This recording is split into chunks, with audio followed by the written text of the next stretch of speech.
my lane fast, call it high speed. I've been working hard, yeah, I've been working nightly. If you think you'll win, ha, not likely. I be taking shots, yeah, cold-blooded, icy. Watching numbers grow is what I call sightseeing. In the front row, run it up when they hype me. The following grows, they know how to ignite me. Call me CEO, I've been running right, see.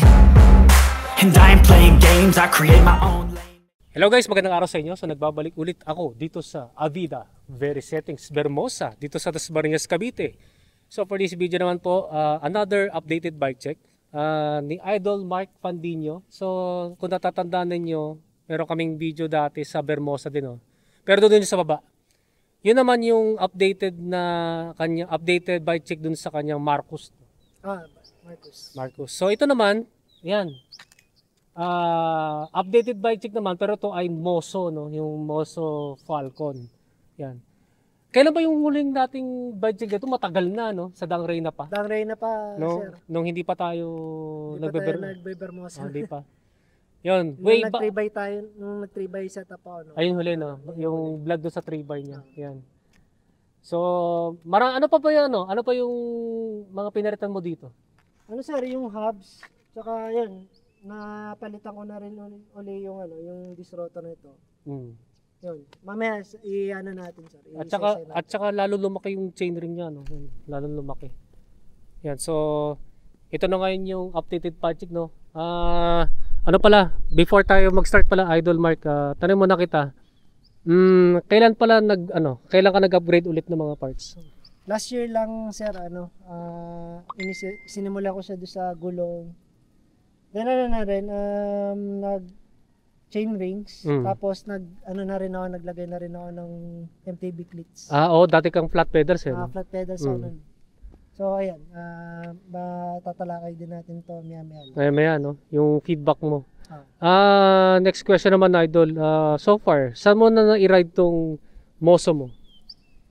Sa ngayon, sir, i-ride ko siya sa San Mateo pag yung uwi ako sa GF ko. Yan, talagang ahon. Saan? Sa yung Timberland ba yun? Timberland yun. Nabike mo na yung Timberland? Oo, sir, yung nakikita kong parang siko doon? Siko na may net sa gilid. Napakadelikado pag yung pagpalusong. Okay lang yung ahon. Wag lang yung may kasabay kang naglalakad ng mga tao. Yung lang yung palusong talagang doon. Delikado. Para sa akin mahirap.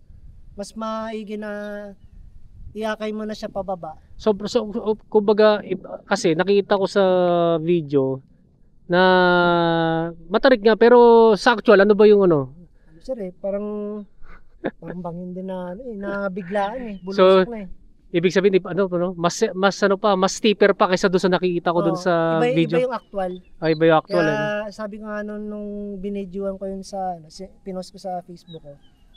Mag-ingat na lang kung dadayo sila doon sa part na yun kasi kita niyo naman madalas yung aksidente doon sa part na yun. Kaya may net doon at saka syempre dapat kondisyon yung preno.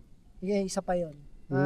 Kung talagang gusto niyo na ilusungin siya ng nakabike, magdaan-daan kayo sa paglusong. At saka meron silang tinatawag daw na braking technique, na proper braking technique, kasi kapag kung hindi daw maganda yung gamit ng preno, mag-overheat yata yung rotor, mawawala yung braking power pag sobrang init, Maring makain mo yung kabilang linya o mag-overshoot ka doon sa minute. Tumalsi ka pa doon sa mag-understeer ka. Understeer yung hindi ka makaliko tapos dediretso ka na doon sa bangin. Sir. Sa net, dami ng doon na aksidente na. Yun nga. Kaya mas mabuti pang kain mo kung ilakad na lang, Total naman pababa naman yun, Kaya nga, sir. Yan, so ito nga yung general background sa kanyang Rigid MTB. So pag-guide na lang ulit ako, Idol, kasi matagal na akong matagal ko na yung huling budget ko dito, Yes, so mag-start muna tayo sa kanyang XC Hearthill mountain bike frame. Moso Falcon XCT na aluminum 7005 naman to, pag Moso. Yan, aluminum 7005. So ito nga ay ang natatandaan ko dito, 29er to, di ba? Yes, sir. 29er. Pero kung titingnan natin, mukha siyang 27. Mukhang 27.5 kasi maliit yung chainstay. Tsaka yung rear triangle maiksi. Kaya nung pag naka 29 by 2.25. At Yeah, pag naka 29.2.25, alit na clearance eh, no? Buti na diskarte mo pala ng FD, no? Oo sir, yung ano yung M3 3100 na alib. Yung sa side swing eh, no? Side swing. Kasi kung katulad yan sa FD ko, di magkakasya dyan, Pwede, tatama eh, no? Hindi pwede yan. Yan, tapered yung head tube, tapos sa cable routing pala, sa FD tsaka sa RD internal. Pero ginawa siyang external para doon sa routing dito sa Okay. FD. Pero dapat pero ano to? Dito eh. Kaso walang butas dito eh. Ayoko rin mabutas to eh. Sayang din. Ayun nga. Ibig sabihin pala full internal to. Full internal naman siya. Yung pala ginawa mo pala ng parang dito, no? Yung ginawa ng paraan sa routing sa ilalim. Yan para kumbaga external sa FD. External lang. Yan, external sa FD pero internal sa frame. Sa rear brake at saka doon sa RD. Supposedly siya pang downpull na dapat eh. Kaya lang yung FD ko hindi kakasya. Hindi kakasya tayo sa sayad. Yan, kaya ito na. Yan, nagawan din pala paraan no. Then pang BSA threaded na bottom bracket shell. Pang to, di ba? 31.6 mm diameter na seat post. To? Quick release pa ba to? True axle? True axle na yan sir, yung nabili ko. True axle yung drop out? Non-boost. Non-boost. Then, disc brake caliper mount naman yan is post mount. Yung rigid fork niya, yun pa rin Yes, yun pa rin yung rigid fork niya. M6i. Moso M6i na aluminum 7005. Ganda talaga ng forma ng fork na to, no? Aero. Parang hindi nagkakalayo sa time trial bike eh. Mga fork ng time trial bike. Kaya hanggang ngayon nasa akin pa eh. Ganda nga eh. Universal to pagkatanda ko eh, no? Yes sir, universal. Universal size, so one size fits all. Ilalagay ko na lang sa screen yung crown length at saka yung blade length nito. Yung steerer tube naman nito is straight or non-tapered, so naglagay siya ng adapter no para maging compatible dito sa tapered head tube ng Moso Falcon. Quick release yung drop out, then ang disc brake caliper mount din naman yun is post mount. Next naman sa kanyang cockpit, yan, medyo kakaiba na yung kanyang handlebar, no? Parang naalala ko to yung ginawa ko sa Pilchay eh. Doon mo ba binase? Hindi. But nakita ko rin kay Chuck Benil, yung sa binay check ko. Actually, bala ko na rin siyang i-reverse kasi parang nakikita kong may may effect din sa aerodynamics din. Kung bababa din kahit paano yung magiging parallel yung likod ko. Kasi maganda naman din yung kasi naalala ko nung sinali ko yung commuter MTB ko na may tapalodo sa Pilchay nun kasi bawal ang aerobar nun. Tinanggal ko yung aerobar tapos bumili ako ng yung MTB na may riser no. Tapos binaligtad ko kasi nga parang masimulate na parang may drops no. Para bumaba, para dun sa sprint no. Ano pala yung nito, yung brand nito? Yung pa rin sir, Control Tech. Control Tech. Ni-reverse ko lang yung ano model pala nitong Control Tech mo? CLS. Control Tech CLS no. Tsaka yun, medyo maiksi pa rin yung niya. Maiksi na yung niya. Ano naman ang sukat nito? Ngayon ay 640. 680, sorry. 680 mm. Okay, 680. Dati 800 eh. Dating malapad no. 680 na lang yung lapad nito no. 31.8 mm ang diameter. Yes, ano to? Parang low rise sweep naman to no. Low rise. Low rise sweep naman. Yan yung kanyang handlebar. Sweep.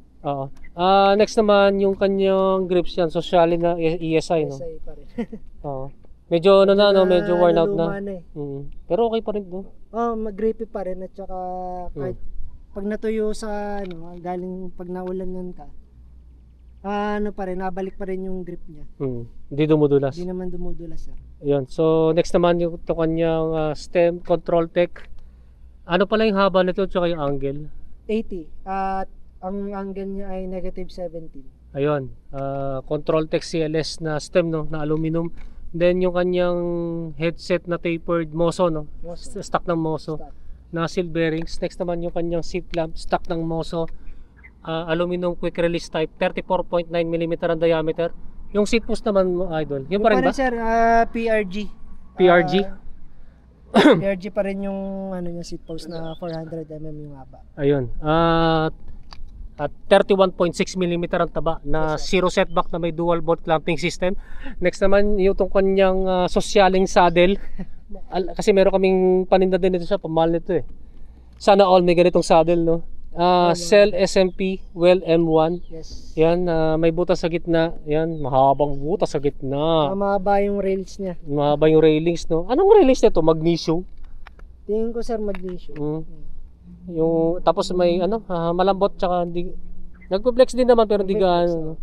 Parang yung pinakailalim niya, hulma ng iba yung hulma nung sa ilalim, sir kumbaga dugtong na lang tong foam na to. Iba yung material sa ilalim. Iba yung material. Parang magkapatong sila. Ano naman yung feedback mo dito sa saddle mo? Review mo? Ay, sir, masasabi ko, pag na-correct nyo yung position nito sa seat bone nyo, komportable siya. Medyo nailang na ako dati dito na nainis ako dito sa Eagles. Kasi pababa eh. Pero, yung functionality niya, sir, lalo sa ahon, mas relaxing pag yung aahon kayo. Pwede nyo itune yung puwet nyo dito. Pag umaahon ka, napupunta dito yung yung bigat mo. Okay, yung pag dito yung puwet mo dito, no. Tsaka masasabi ko siya yung most comfortable na saddle na dapat lang. Kasi magkano yan? Sa sa tropa ko eh. Siyempre naman dapat comfortable yan, sa mahal pa naman ito. Made in Italy. Yan sulit naman, di ba? Sulit yung binayad ko. Ayun, ito nga yung kanyang saddle, no. Next naman sa kanyang drivetrain. Yan, hindi na pambansa to. Ito yung OG na drivetrain, no, 3x. Ano to? 3x 10 speed, no? Yes, sir. Yan, so wala kayong makikita na front shifter, front derailleur, at saka extra chain rings. Ito kanyang shifters, ito nga, no, yung sa vlog ko dati, Shimano Diore M6000. Ano yan? Tama ba? M590 series. Ay, ano ba yung dati? Ano yan? M6100 yung 1x yun, sir. M590, sorry. Shimano Diore M590. Na series. Na 3x 10 speed, no? Yan yung shifters niya, no. So next naman yung FD niya na side swing. Anong Shimano to? Nawala na eh. Shimano M3100 na Alivio. Alivio pala to. Side swing. Na Alivio na side swing, no. Manipis lang yung. Pero 2x lang ba to? 3x? 3x, sir. 3x to. Yan, kita natin yung side swing nito, no. Ito naman kanyang crank, Shimano Diore na ulit model to, nakalimutan ko na. M590 series din, sir. Yan, M590. 175mm. Yung haba, tapos Halotech. Tapos yung bottom bracket mo, M510 yata ito eh. Pang ano yan, sir, Ultegra na Ultegra na. Na BB. BBR60. BBR60. Ultegra bottom bracket. Okay. Sealed na bottom bracket. Tapos ang pinagbago nito, mas lumaki yung chainring. 4836, ano to? Ilang palit? 24. Bala. May S- tatangkayin kami dyan eh. SGX to, di ba? Yes, sir. Yan, Shimano SGX. Ito rin Shimano SGX to, di ba? Yes, sir. Yung 4836, ito yung stock ng Shimano Diore, M590. Sir.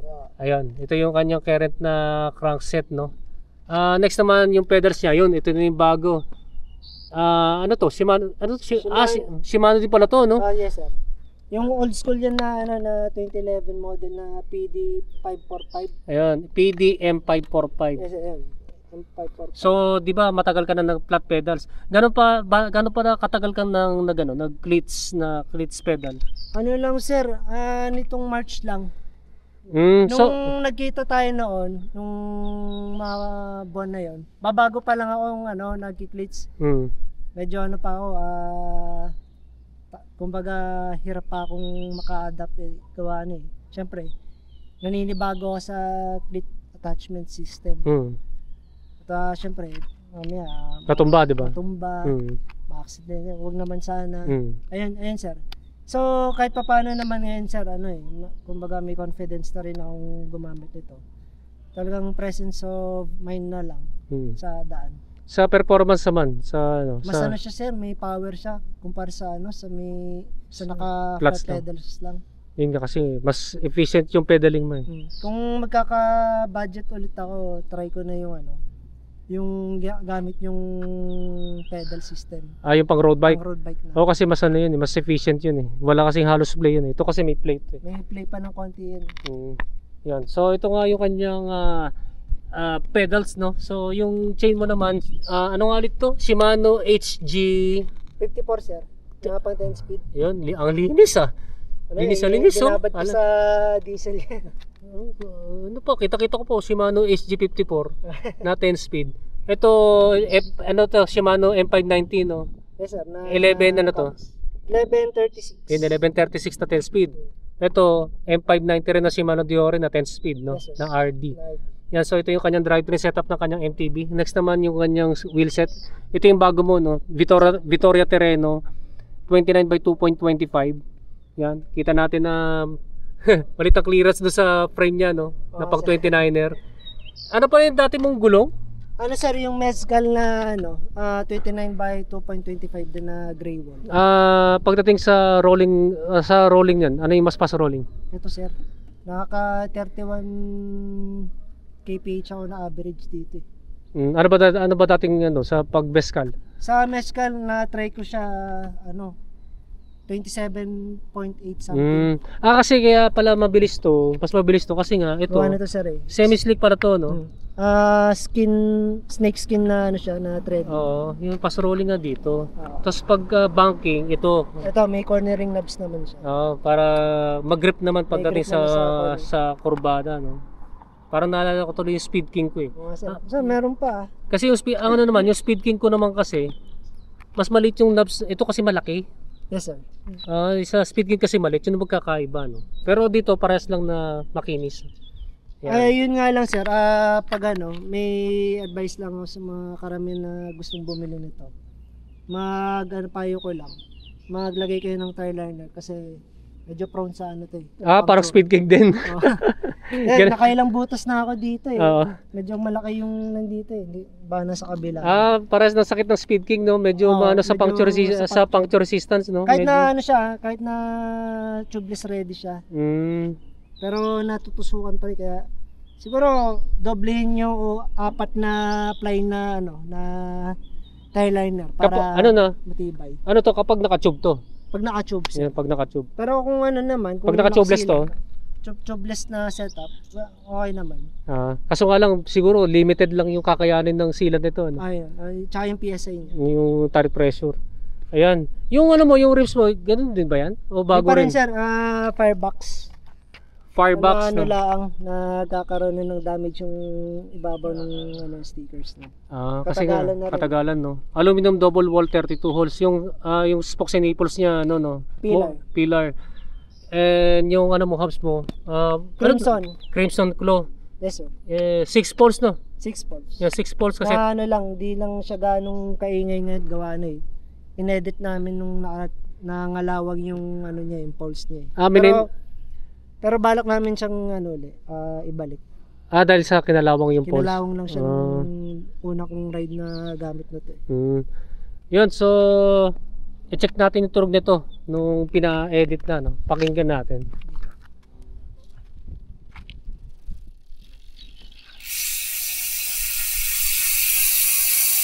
Medyo tumahimik naman eh no. Matinig pero tumahimik, hindi siya yung tatatatak ganun. Mas maingay siya nung hindi pa na-edit. Yan.